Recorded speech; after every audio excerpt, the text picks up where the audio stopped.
Who are the top expansion candidates for the Pac-12? We're going to find out today in this episode of WildUte University.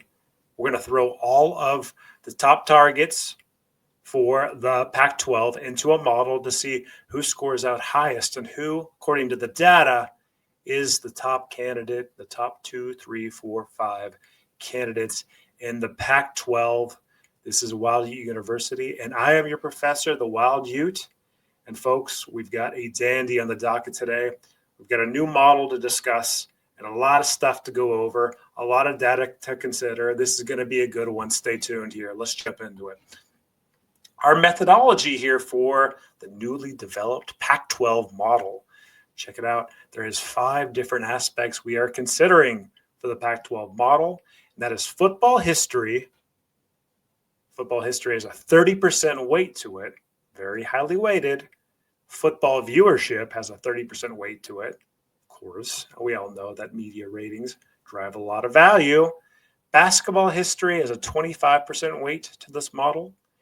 And in addition, market size, and then your geographic proximity is the last one. Market size will have 10% weight in the model, and your geographic proximity, a 5% smaller weight, but still super relevant for travel purposes. And we're going to discuss that a lot more when we get to it. But first thing we need to look at here, who are the top targets that we're looking at? We're looking at the AAU schools, the Memphis, Tulanes, the USFs. We're looking at Texas State, UNLV, and Sacramento State. All of those schools have been mentioned for Pac-12 expansion. The American schools were actually gone after, and so was UNLV. Offers out and never materialized. They passed on the offer at that time. But let's just take a look at really how strong a candidate they were and are to see if the Pac-12 might just go after them yet again. All right, let's look at football history. Football history, 30% weight. Check it out, y'all. This data is gleaned from the Winsipedia overall ranking. So Winsipedia does a composite ranking, about 20 different statistical features based on your wins, based on your bowl wins, Heisman winners, national championships. It's this massive model that compiles to say who's the best football blue blood out there. According to Winsipedia, the top-ranked expansion team in the Pac-12 would be Memphis with a 68 score, according to Winsipedia. Memphis with a 68 score, followed by Tulane with a 69 score, USF 77, Texas State at 85, 93 from UNLV, and Gonzaga and Sacramento State with not applicable, no ratings because they haven't played football at the FBS level. At least Sacramento State has. Gonzaga straight just doesn't play football. They don't play football at all.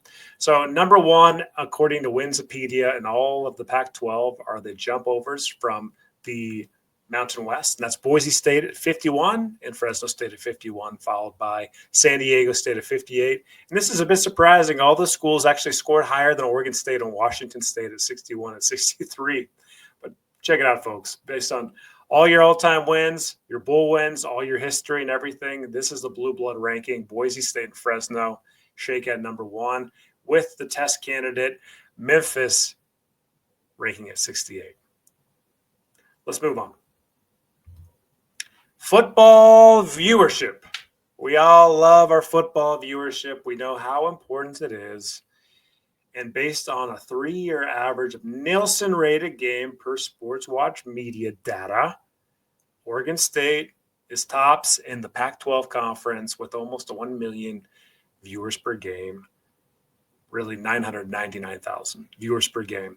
But if you're looking at the actual expansion candidates for the Pac-12, Tulane shakes out in first position with a 390K average viewership score over the last 3 years.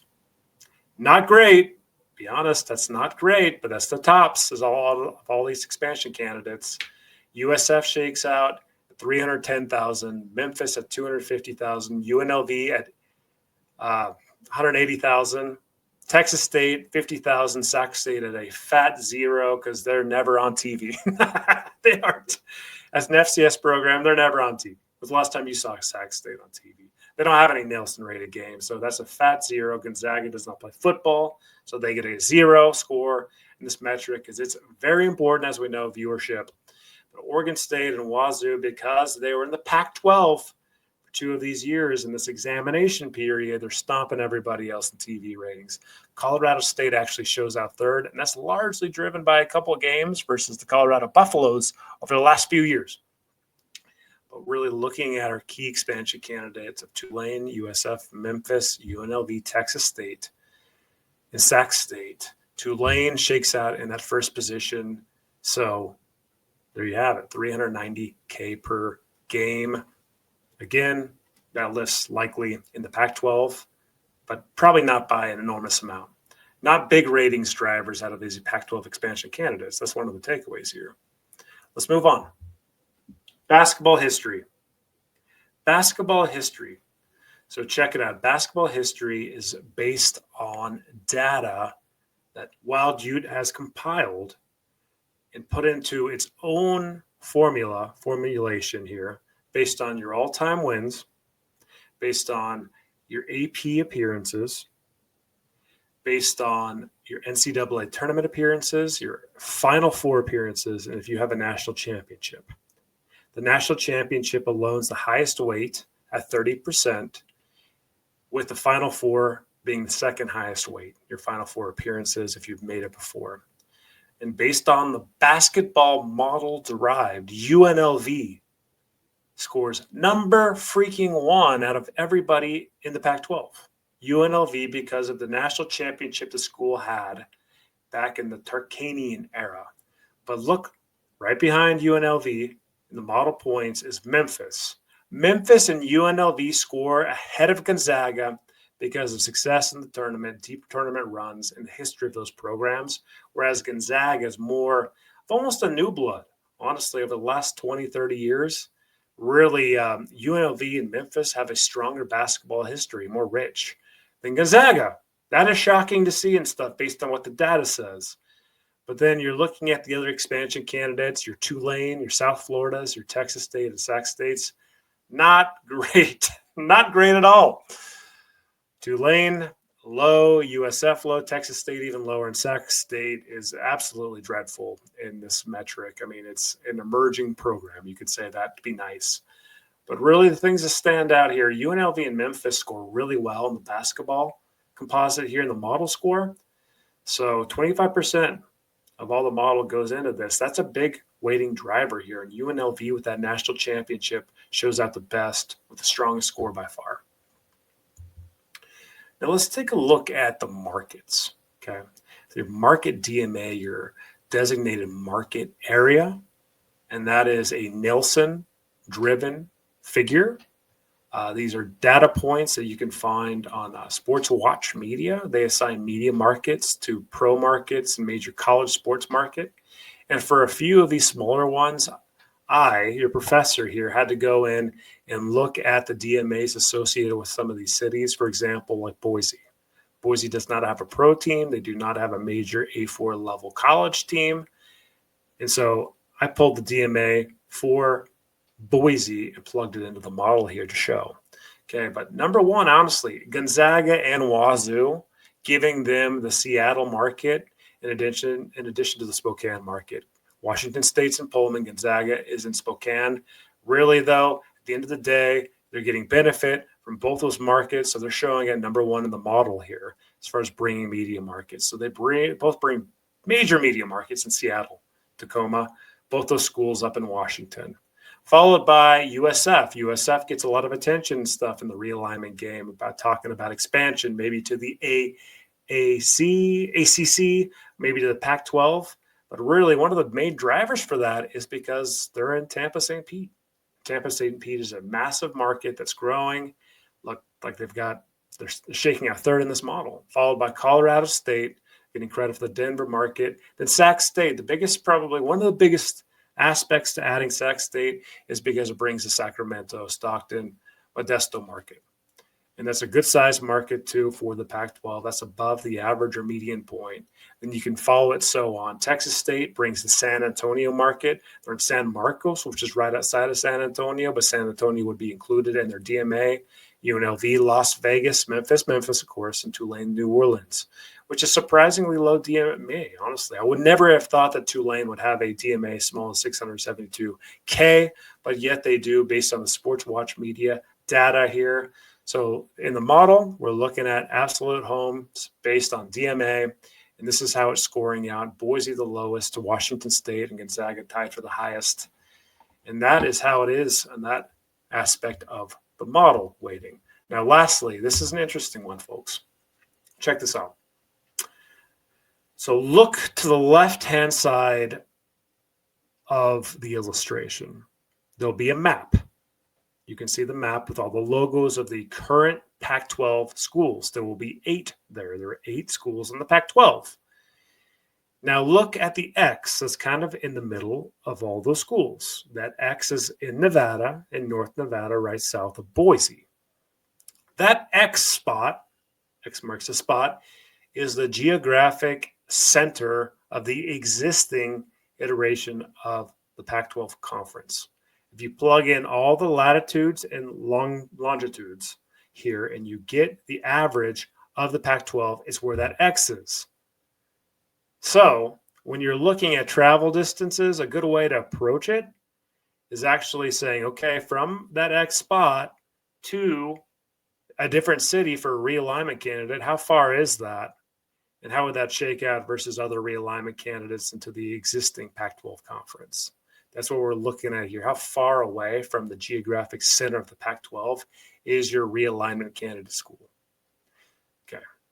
Now that I laid all that out, let's look at it and especially look at the realignment candidates. That's the value here especially. So UNLV actually shakes out 4th position. They're the 4th closest out of everybody looked at here, even the Pac-12 schools, because they're in Nevada and South Nevada.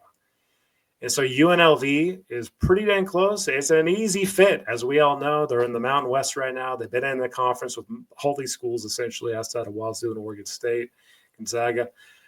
Look, it's a no-brainer just to throw them right there geographically. Easy to see and stuff. And Sac State, Sacramento State, north of Fresno and Sacramento, you're really, really close to the geographic center of the Pac-12 conference. That's why they're discussed there. They're within the region, no questions asked there. But when you get a little farther away, you're starting to look at Texas State, San Marcos, and Memphis, Tennessee, and Tulane and New Orleans, and USF and Tampa, you're getting farther and farther and farther away. And here's the stack rankings of how far we're talking. So Texas State out of the other realignment candidates would be the closest in Texas, of course. Then Memphis and Tennessee, then New Orleans, then USF, that's basically across the whole country, Tampa. So in the model, looking at the absolute distance you'd have to travel is considered a negative because you're adding mileage, not only to your school, but all the rest of the schools in the Pac-12. So in the model, it's actually not a benefit to being farther away. Right. And like in real life and stuff, travel costs money for everybody. So that is a realistic aspect to realignment. So that is the idea with geographic proximity for the Pac-12 conference. An interesting concept, not often discussed, not often quantified, but this is the attempt to quantify it. All right. So we talked about all the aspects of the model here. So how do you all think it's going to shake out? Like looking at all these candidates and everything. Where is the overall rankings going to be? Who's the best? Who's the worst out of all these key realignment candidates for the Pac-12? Let's take a look. Okay. This is crazy. Okay, so you can see Oregon State and Washington State in the model are the top 2 schools in the Pac-12. That's not surprising. They were power conference schools last year. But looking at UNLV shaking out in 3rd position, I never would have imagined UNLV would be shaking out that high. And largely because UNLV has the #1 basketball score because of their national championship. And they scored pretty well in market size and also football history. They're not too far away geography-wise either. So they're scoring fairly well in all categories. And that basketball rating is really lifting the Rebels up. So when you think about Pac-12 expansion, it's no surprise that UNLV's talked so much about. It's a growing market. There's a lot of advantages. You want to be in Vegas. But the model itself, just based on the history of UNLV, loves UNLV. They score better than Boise State in the models. I can't believe that. And they score better than all the American candidates based on the data that we're looking at right now. It's just shocking seeing that. So the Rebels, serious Pac-12 candidate. Watch for them to be pursued yet again. Seriously. And then Memphis, number 2, shaking out in 6th position behind Colorado State and Boise State. This one shouldn't be surprising to anybody. Memphis is a nice-sized market, really good football, really good basketball, just a solid ad overall. They're top half in the Pac-12 already when you're looking at, like, hey, what's that median point based on all these schools we're looking at and everything. Memphis is scoring pretty good. And so Memphis is a serious realignment candidate. UNLV and Memphis, take it away right now. Those two are serious candidates. If you are the Pac-12, you've got to get on the hook with these two schools and try to pull them over to the conference. They're the number 1 and 2 prospects based on this class, based on my point of view, based on the model data. It makes sense in so many ways. Check it out. That is it. UNLV and Memphis. Now let's talk about some other surprising factors here. Tulane and USF score surprisingly low on this. Can't believe that USF is actually showing out in 11th position. Obviously, the proximity for geography hates USF because they're across the nation. It's going to be expensive travel-wise. They get a big boost in media size, market size, but they don't have much football history. Not many people watch them, and they don't have much basketball history. What really, at the end of the day, what's the value with adding USF for the Pac-12? It's not as great as once thought. The more you dig into it, it's really interesting to think about. Tulane is a little bit better candidate. It's a little bit closer, has football history, but they've been dreadful in basketball. But yet they drive some viewership too. So Tulane, if you're looking at your top 3, it's UNLV, Memphis, Tulane, 1, 2, 3. Those are the 3 schools that you pursue first most, okay, if you're the Pac-12. Then you're going down. Texas State is more of a reach candidate. Texas State is an emerging brand. They've got a decent football history score and stuff, but not much viewership, not much brand value there, no basketball. Like, you bring a new market in Texas with new recruiting grounds. I mean, that's a benefit too. But like Texas State, guys, is not the most sexy candidate for the Pac-12. The data doesn't like Texas State that much. It'd be a reach ad. Could it happen? Sure. Especially if the American school says no, especially if UNLV say no, and you got to get to 10 members. Maybe Texas State is the best option, as you're seeing here. And the absolute worst option out of all, the number 1 worst option for Pac-12 expansion is Sacramento State. Guys, this makes no sense. Sacramento State makes no sense in so many ways. It doesn't have a brand. It doesn't have football history. It doesn't have any viewership, obviously, for FCS. It doesn't bring any basketball. You already own the state of California. You bring in a new market, but you own the state already, having 2 programs in it. And then geographically, okay, like, yeah, I guess that makes sense a little bit. But really, you are giving them a huge golden spoon, bringing them to the Pac-12. There's no reason to bring them. You're stretching out to help that program. It doesn't do anything for the Pac-12 adding Sac State. That'd be a dreadful, horrible ad. If that happens, it's going to be absolutely rough for the Pac-12 growth. I mean, there's just not a lot there. They're the worst candidate. Model doesn't like them. Just logically thinking about it, I agree with that 100%. They're currently in the Big Sky Conference, FCS. So there you have it. There you have it. UNLV takes the cake, the Rebels. Then also Memphis, followed by Tulane. Those are the 3 you want to pay attention to. Anything about Pac-12 expansion should involve those 3. And if you can't get those 3, then maybe you look elsewhere. Maybe you get Texas State if they're just not available. But if I'm the Pac-12 conference, I'm really pushing for those candidates because you want to be able to grow your conference and have equal type members that add more stability to it. I think that's the 3 you're targeting right there. Tulane, Memphis, UNLV. Boom. and then go from there. So, hey, if you've liked this, just give it a like. This is going to be exclusive video. We're not going to show this out to everybody else. It's a members only video. Did a lot of research into this one. Hope you enjoyed it. Leave a comment. Let's have a dialogue. And I've been your professor at the WildUte, and class is dismissed.